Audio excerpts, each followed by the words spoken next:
Hello friends, myself Shivani. Welcome to my channel teaching fish. Friends, आज मैं आप लोगों के लिए एसएससी सीएचएसएल 1 जुलाई 2019 के पेपर से मैथ सेक्शन के कुछ क्वेश्चन सॉल्व कराऊंगी।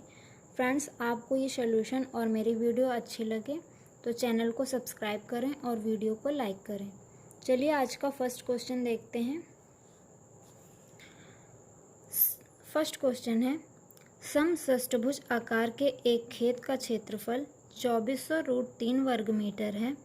18.50 रुपये प्रति मीटर की दर से इसके चारों ओर बाड़ लगाने का खर्च क्या होगा। इस क्वेश्चन को सॉल्व करने के लिए हमें समषष्टभुज का क्षेत्रफल और उसका परिमाप याद रखना चाहिए। तो समषष्टभुज का क्षेत्रफल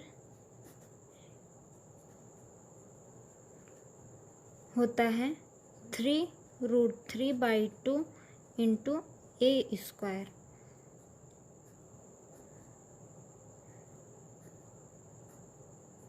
ये हमारा समषष्टभुज है, हेक्सागन जिसे कहते हैं। ये इसकी भुजाएं हैं और इसका क्षेत्रफल होता है 3√3/2 इंटू a स्क्वायर। क्वेश्चन में इसका क्षेत्रफल का मान दिया है 2400√3। 2400√3 is equal to 3√3/2 into a square. इसको सॉल्व कर लेंगे। √3 से √3 कैंसिल हुआ, 3 से ये 8 बार और 2 का इधर मल्टीप्लाई हो जाएगा तो a square is equal to 1600। a is equal to root में 1600। तो एक ये 1600 किसकी वैल्यू है, किसका रूट वैल्यू है 40 का। तो यहाँ से a का मान निकल आया 40। समषष्टभुज का परिमाप होता है 6 इंटू a। तो a हमारा क्या है 40। यहाँ पे फ्रेंड्स दिया है 18.5 रुपये प्रति मीटर, मतलब कि प्रति मीटर मतलब किसी एक भुजा का केवल दिया है 18.5 रुपये। तो हमें इसके चारों मतलब पूरे परिमाप में इसमें बाड़ लगाने का खर्च क्या होगा। तो हम इसी में ये आया यहाँ से 240, इसी में हम 18.50 का मल्टीप्लाई कर देंगे तो ये हमारा आंसर निकल के आ जाएगा। फ्रेंड्स, यहाँ पे एक नोट बना ले, जैसा कि ये समषष्टभुज का क्षेत्रफल पूछा है, हो सकता है एग्जामिनर समअष्टभुज का पूछ ले। तो आप समअष्टभुज का क्षेत्रफल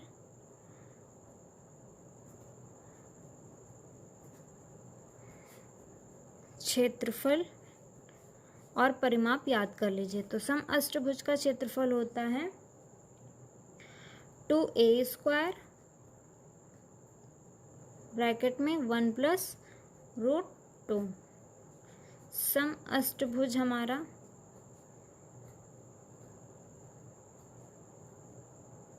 ऐसे होता है जिसकी 8 भुजाएं होती हैं, इसे ऑक्टागन भी कहते हैं। और इसका परिमाप हुआ 8a। यहाँ 6 भुजा थी तो यहाँ परिमाप 6a था, यहाँ 8 भुजाएं हैं तो यहाँ परिमाप 8a हुआ। फ्रेंड्स, दूसरे क्वेश्चन पे हम लोग चलते हैं। दूसरा क्वेश्चन है, in a circle with a centre O, in a circle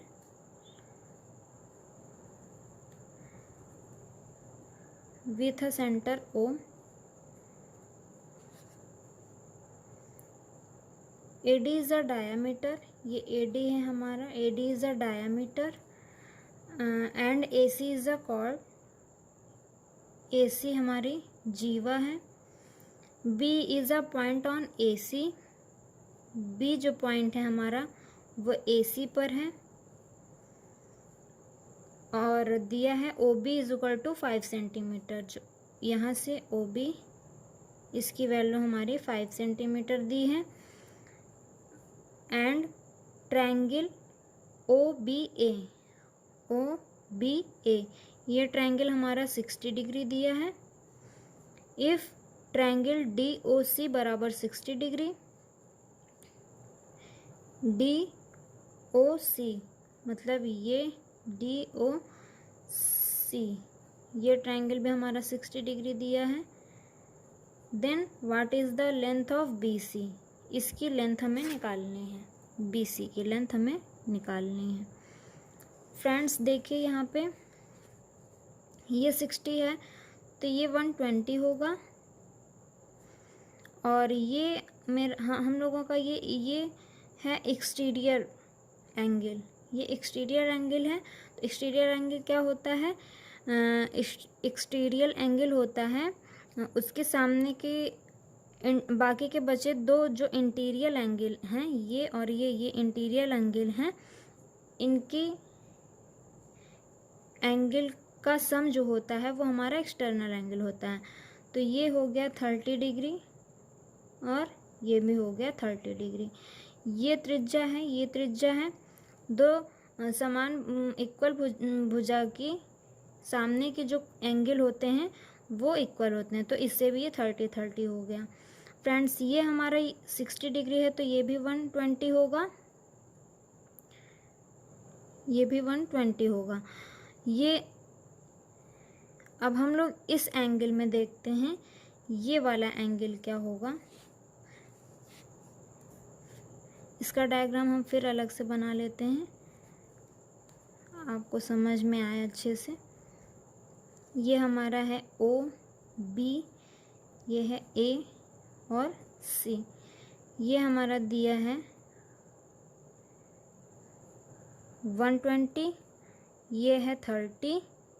तो फ्रेंड्स ये हमें एंगल पता करना है, ये 120, ये 30, तो ये भी 30, तीनों मिला के हो गया 180।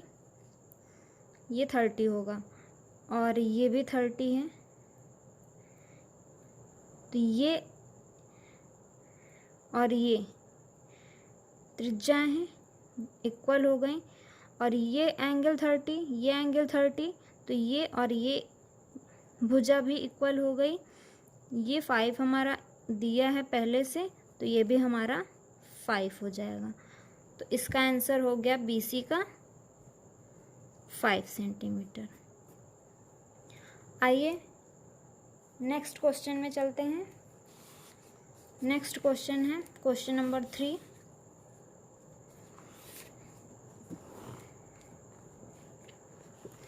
क्वेश्चन नंबर 3 में कह रहा है AB किसी कार्य को 25 दिनों में पूरा कर सकते हैं। जो AB है वो किसी कार्य को 25 दिन में कर सकता है। B अकेला इसका 33 सही 1/3%। ये हमारी किसकी परसेंटेज वैल्यू है फ्रेंड्स? ये हमारी 1/3 की परसेंटेज वैल्यू है। ये इसमें कहा है B अकेला 33 सही 1/3% कार्य 15 दिन में कर सकता है। मतलब B हमारा 1/3 भाग 15 दिन में कर सकता है। तो B 1 भाग कितने दिन में कर लेगा? यहाँ से निकालिए, 15 का 3 में इंटू करेंगे तो ये 45 डेज में हो गया। तो अब A + B 25 डे और B हमारा है 45 डे। इसका LCM लेंगे फ्रेंड्स तो होगा 225। यहाँ पे ये 9 और यहाँ पे ये 5।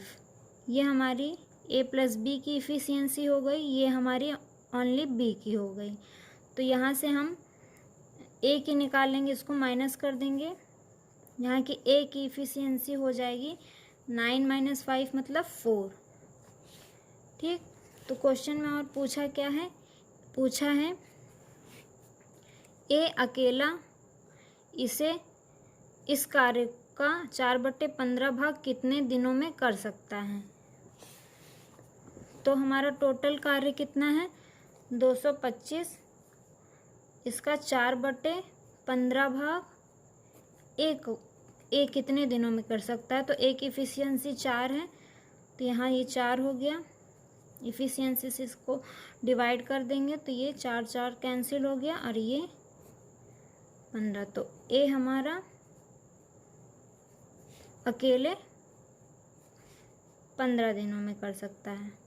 ये इसका आंसर हो गया। ये देखिए फ्रेंड्स, आइए नेक्स्ट क्वेश्चन पे चलते हैं। चौथा क्वेश्चन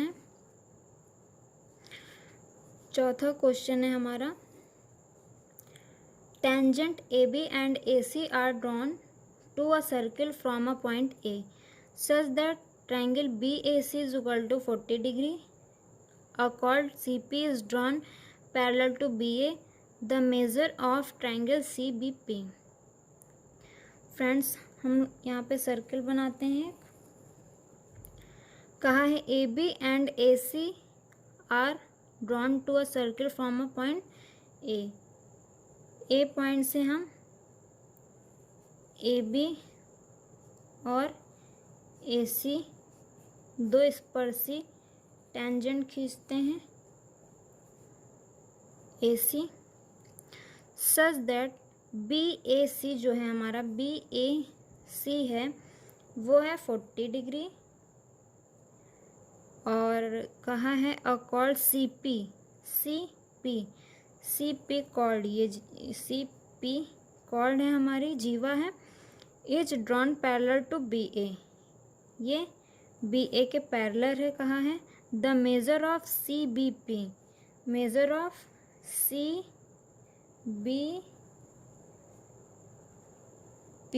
ये वाला एंगल हमें निकालना है। फ्रेंड्स देखिए, ये हमारा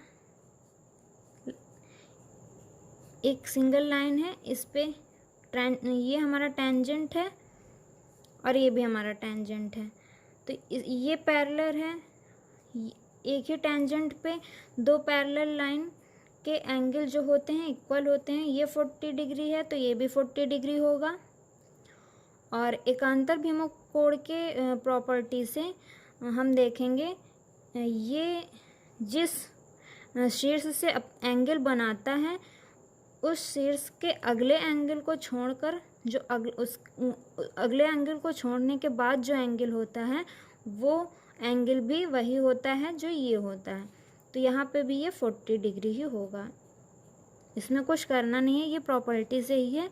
तो यहाँ पे ये जो पूछा है ये एंगल कितना होगा, ये 40 डिग्री होगा। आइए नेक्स्ट क्वेश्चन पर चलते हैं। नेक्स्ट क्वेश्चन है 5th, किसी वस्तु का अंकित मूल्य 600 रुपये है। अंकित मूल्य पर 25% की छूट देने के बाद 30 रुपये की हानि होती है, हानि का प्रतिशत है। देखिए यहाँ पे 600 रुपये है, 25%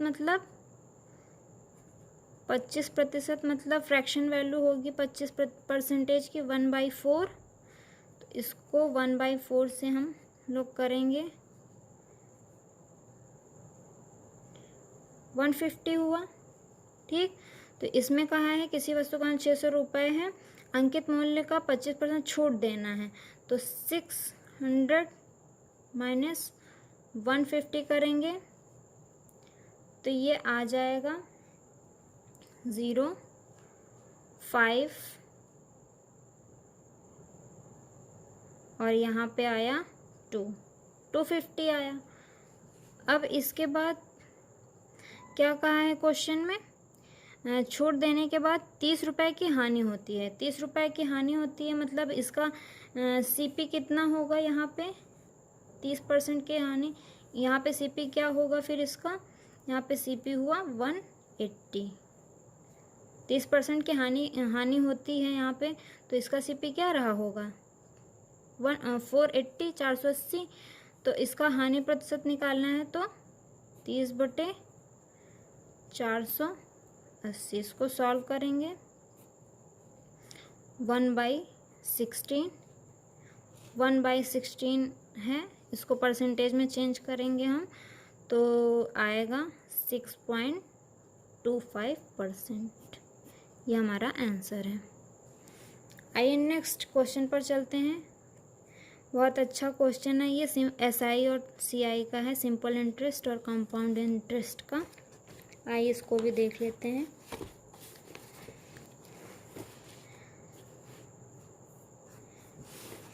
फ्रेंड्स क्वेश्चन में कह रहा है हमारा कि what is the difference between the simple interest and compound interest when interest is compounded by 5 monthly and the simple interest on a sum of 12,000 for 1/4 year at 12% per annum।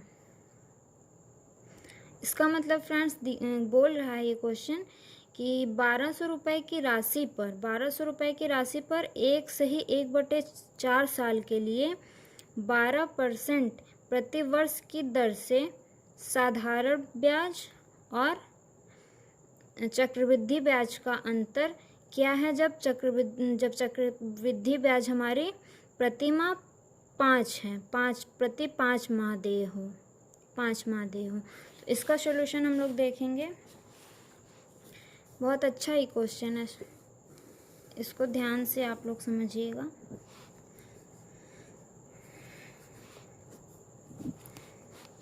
क्या कह रहा है? 12% पर एनम।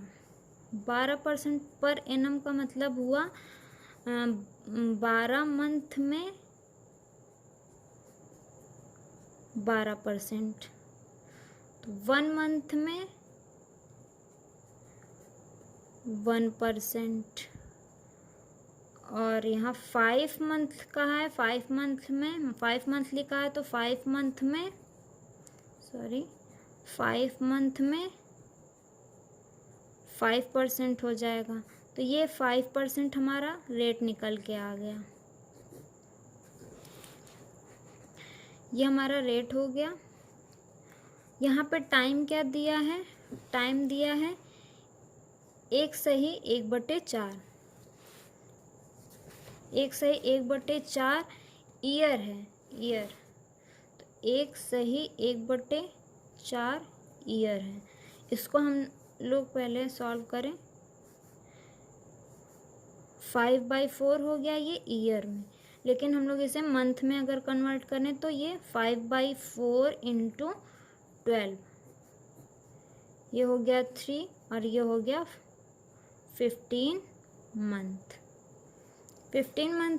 अब 15 month हो गया। यहाँ पे कहा है 5 मंथली, कंपाउंडेड 5 मंथली कहा है, तो यहाँ पे 5 मंथ पे मतलब कि चक्रवृद्धि ब्याज मिलना है, तो ये यहाँ पे कितनी साइकिल बन सकती हैं? 5 और 5 मतलब 3 साइकिल बनी, मतलब 3 ईयर बना। तो 3 ईयर का देखिए हम लोग रेशियो मेथड से लगाएंगे। 3 ईयर का रेशियो मेथड होता है 3:1, जिसमें से ये हमारा होता है SI मतलब सिंपल इंटरेस्ट, और ये पूरा, इस पूरे को ऐड कर देंगे, तो ये हो गया कंपाउंड इंटरेस्ट, और ये अगर ऐड करेंगे तो ये हमारा निकल के आएगा difference between SI and CI। तो यहाँ पे फ्रेंड्स दिया है क्वेश्चन में, कितना दिया है रुपए? क्वेश्चन में रुपए दिया है 12,000 दिया है। तो इसको हम लोग सॉल्व करेंगे। यहाँ पे 12,000, यहाँ पे 5% हमारा रेट निकल के आया है, तो 5% मतलब इसकी फ्रैक्शन वैल्यू 1/20, तो ये 1/20, ये हो गया 600। ये हमारा अगर SI पूछा होता है इसमें तो हमारा आंसर हो गया होता 600, और ये फिर इसमें फिर 600 को 1/20 करेंगे तो ये हमारा हो गया 30। ये हो गया हमारा 30। अब 30 का एक बार फिर से हम लोग करेंगे तो ये आएगा 1.5। ठीक, तो ये हमारे यहाँ से निकल के आ गया 600, 30 और 1/5, 3:3:1। ठीक, तो अब हम इसका इसमें इंटू करेंगे। 3 × 30 मतलब 90 हो गया। इसका इसमें करेंगे 1 × 1.5 मतलब 1.5। अब डिफरेंस बिटवीन SI पूछा है तो केवल इनको ऐड कर लेंगे। 91.5%, सॉरी परसेंट नहीं, रुपया होगा, 9.5 रुपीज़। ये हमारा आंसर हो गया। फ्रेंड्स नेक्स्ट क्वेश्चन पे चलते हैं। ये हमारा स्पीड और डिस्टेंस का क्वेश्चन है। आइए इसको देखते हैं। A man travels a certain distance at 12 km/h and returns to the starting point at 9 km/h. The total time taken by him for the entire journey is 2:1/3 hour. The total distance in kilometer covered by is। मतलब ये question कह रहा है एक आदमी एक निश्चित दूरी से 12 किलोमीटर प्रति घंटे की चाल से तय करता है और फिर 9 किलोमीटर प्रति घंटे की चाल से फिर प्रारंभिक बिंदु पर आ जाता है। तो टोटल जो उसकी यात्रा हुई है उसका टाइम हमें दिया है 2 सही 1/3। तो उसका हमें एवरेज स्पीड निकालना है। तो इसको देख लेते हैं, बहुत ही सिंपल है ये भी क्वेश्चन। एवरेज स्पीड निकालने के लिए 2xy/x + y, ये एवरेज स्पीड निकालने के लिए है। एवरेज डिस्टेंस एवरेज स्पीड निकालने के लिए है। तो ये हो गया 2 × x मतलब x गया और y रिटर्न है, ये वापस हुआ। तो x है हमारा 12 और y है हमारा 9। यहाँ पे 12 + 9, तो ये 2 × 12 × 9/21 और टाइम हमारा दिया है। इसको पहले सॉल्व कर लेते हैं। 3 टाइम हमारा दिया है 2 सही 1/3 मतलब 7/3। इसमें इंटू कर लेंगे 7/3, 3 से 3, 7 से 7 गया, तो ये हो गया 24 km/h। ये हमारा आंसर हो गया। फ्रेंड्स नेक्स्ट क्वेश्चन पर चलते हैं। क्वेश्चन नंबर 8 ट्रिग्नोमेट्री का क्वेश्चन है। दिया है cot θ/1 - sin θ sec θ + tan θ। इसकी वैल्यू आपको पूछा है। इसको सॉल्व करते हैं। cot θ/1 - sin θ, sec θ को हम चेंज करते हैं 1/cos θ प्लस tan को करते हैं sin θ/cos θ। अब यहाँ पे 1 - sin θ, यहाँ एलसीएम हो गया cos θ और ये हो गया 1 + sin θ, 1 + sin θ। ये cot θ, ये एक ब्रैकेट में a - b, एक ब्रैकेट में a + b वाला फार्मूला लगेगा। तो यहाँ होगा 1 - sin² θ/cos θ। अब और 1 - sin² θ होता है हमारा cos² θ। तो ये हो गया cot theta by cos square theta by cos theta. एक कॉस थीटा कैंसिल हो गया तो यहाँ पे आया, कॉट को भी हम लोग चेंज कर लेंगे, कॉट को चेंज करेंगे कॉस बाई साइन थीटा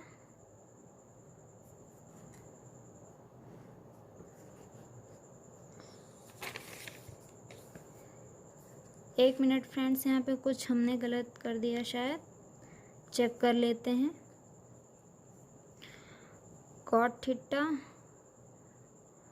यहाँ पे हो गया ये cos 1 minus sine square theta cos square theta, यहाँ पे ये कॉस थीटा, फिर ये कॉट है तो cos by sine, cos by sine, हाँ सही है फ्रेंड्स।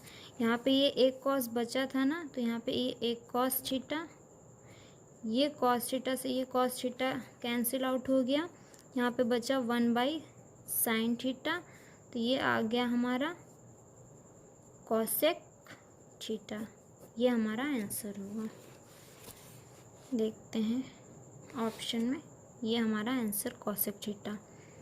नेक्स्ट क्वेश्चन पर चलते हैं। बहुत ही अच्छा क्वेश्चन है ये भी। Question number 9। क्वेश्चन नंबर 9 दिया है, there are 3 numbers. If the average of any two of them is added to the third number, the sum obtained are 177, 163 and 138. What is the average of the largest and the smallest of the given numbers?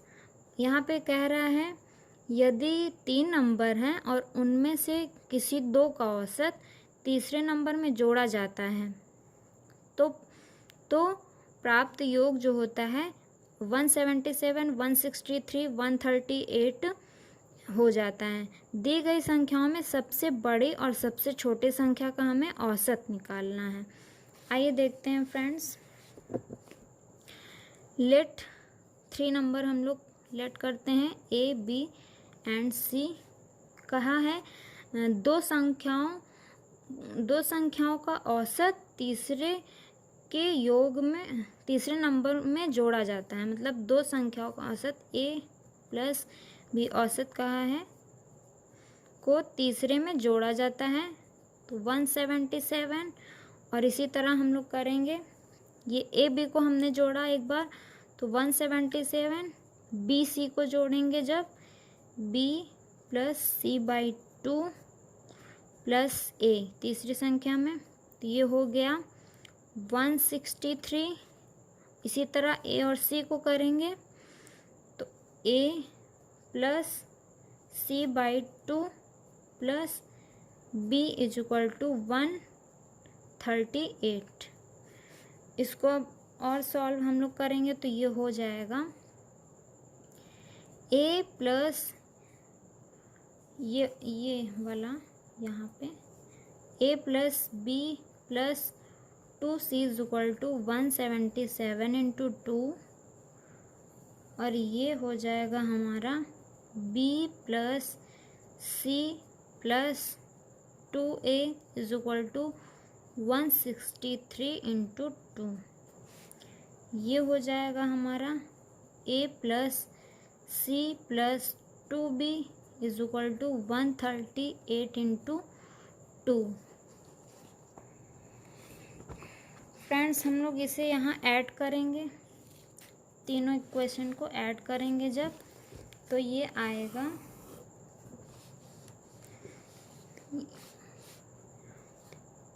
4a plus B plus C is equal to 177 plus 163 plus 138। आइए दिखाते हैं आपको यहाँ पे। ये देखिए इन तीनों equation को हम लोग ऐड करेंगे जब, तो यहाँ पे आएगा 4a plus B plus C is equal to, ये 2 हमने कॉमन ले लिया और तीनों को ऐड कर दिया। आइए अब इसे सॉल्व करते हैं। 2 से ये कैंसिल आउट, यहाँ 2 हुआ, a plus B plus C is equal to, यहाँ पे हो गया 177 प्लस 163 प्लस 138/2। फ्रेंड्स इसको हम लोग ऐड करेंगे 8, तो ये होगा 8 और 3 11, 11 7 18, 8 और 8 6, 6 3 9, 9 7 16 और ये 17 और यहाँ पे ये 4, ये बाई 2, ये हो गया 2 3 9। तो a plus B plus C की वैल्यू आ गई 2 3 9। अब क्या करेंगे हम लोग, अब देखिए फ्रेंड्स यहाँ पे हम लोग को देखने पे पता चल रहा है कि ये सबसे बड़ा है, ये सबसे बड़ा वैल्यू है, तो ये हम लोग सबसे बड़ा लेट करते हैं और ये यहाँ पे ये सबसे छोटा दिखाई दे रहा है तो हम लोग इसे सबसे छोटा करते हैं। तो यहाँ पे हम लोग को निकालना है सी और बी की वैल्यू। तो यहाँ पे इसका सी और बी की वैल्यू निकालेंगे कैसे, इस इक्वेशन में एक बार a plus C plus B की वैल्यू को माइनस करेंगे और इस इक्वेशन में एक बार a plus B plus C की वैल्यू माइनस करेंगे। तो यहाँ पे ये है, एक मिनट में आपको लिख के ही बताती हूँ, a plus B plus 2c is equal to दिया है 177 इंटू 2 और ये दिया है a प्लस बी प्लस सी। इसको हम लोग माइनस करेंगे, इसको हम लोग माइनस करेंगे तो यहाँ पे c आया और यहाँ पे 177 का 2 में इंटू करेंगे तो 4 5 3 माइनस 2 3 9। तो इसको करेंगे तो 5, सी की वैल्यू आ गई 115। इसी तरह हम लोग बी की वैल्यू निकालेंगे, a प्लस सी प्लस ये वाली इक्वेशन से a plus C plus 2b, a plus C plus 2b is equal to 138 into 2। अब इसमें फिर a plus B plus C को माइनस कर देंगे 239, माइनस करेंगे तो यहाँ पे आ गया b इज इक्वल टू 6, यहाँ पे 138 का 2 में इंटू करेंगे 6 और 6 7 और यहाँ पे 2 माइनस 2 3 9। इसको माइनस करेंगे तो यहाँ पे आएगा 37। तो ये हमारी छोटी वैल्यू है और ये हमारी बड़ी वैल्यू है। इन दोनों का एवरेज पूछा है, तो c plus B by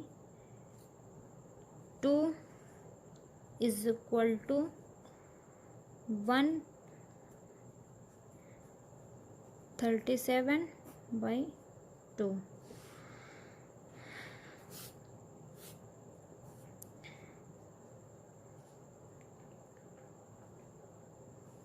friends इसको यहाँ पे ऐड कर लेंगे हम लोग,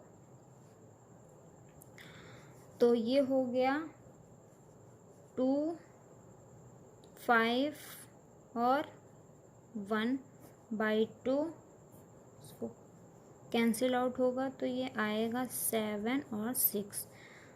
तो ये हमारा आंसर आ गया 76। देखते हैं ऑप्शन में है। ये देखिए फ्रेंड्स, ये 76 इसकी वैल्यू आ गई। आइए नेक्स्ट क्वेश्चन पे चलते हैं। बहुत ही इजी क्वेश्चन है। नेक्स्ट क्वेश्चन है हमारा क्वेश्चन नंबर 10। क्वेश्चन नंबर 10 है x + y = 7 and x y = 10। Then हमें वैल्यू फाइंड करनी है x³ + 1/y³। फ्रेंड्स ये हम वैल्यू पुटिंग से करते हैं, अपने माइंड से सोचते हैं थोड़ा। यहाँ पे अगर हम x की वैल्यू 5 रखेंगे, y की वैल्यू 2 रखेंगे तो 5 + 2 7 हो गया। यहाँ पे हम 5 × 2 करेंगे तो ये 10 हो गया। तो यहाँ पे 1/5 का क्यूब + 1/2 का क्यूब, यही हमें निकालना है। 1/15 + 1/, अरे सॉरी, यहाँ पे 1, यहाँ पे 8। तो इसे करेंगे, इसका एलसीएम हो गया और इसको ऐड करेंगे 133। तो ये हो गया 0.133। ये हमारा आंसर होगा। ये रहा। तो फ्रेंड्स आज हम ओनली 10 क्वेश्चन ही करवा रहे हैं। अब नेक्स्ट क्वेश्चन हम आपको नेक्स्ट वीडियो में प्रोवाइड करवाएंगे। फ्रेंड्स अगर आपको मेरा सॉल्यूशन, मेरी मेहनत अच्छी लगे, मेरी वीडियो अच्छी लगे तो प्लीज़ मेरे चैनल को सब्सक्राइब करें, वीडियो को लाइक करें और कमेंट ज़रूर करें कि क्या मैंने किया, अच्छा पढ़ाया या नहीं, आपको कैसा लगा, प्लीज़ कमेंट करें। ठीक है फ्रेंड्स, ओके, थैंक यू।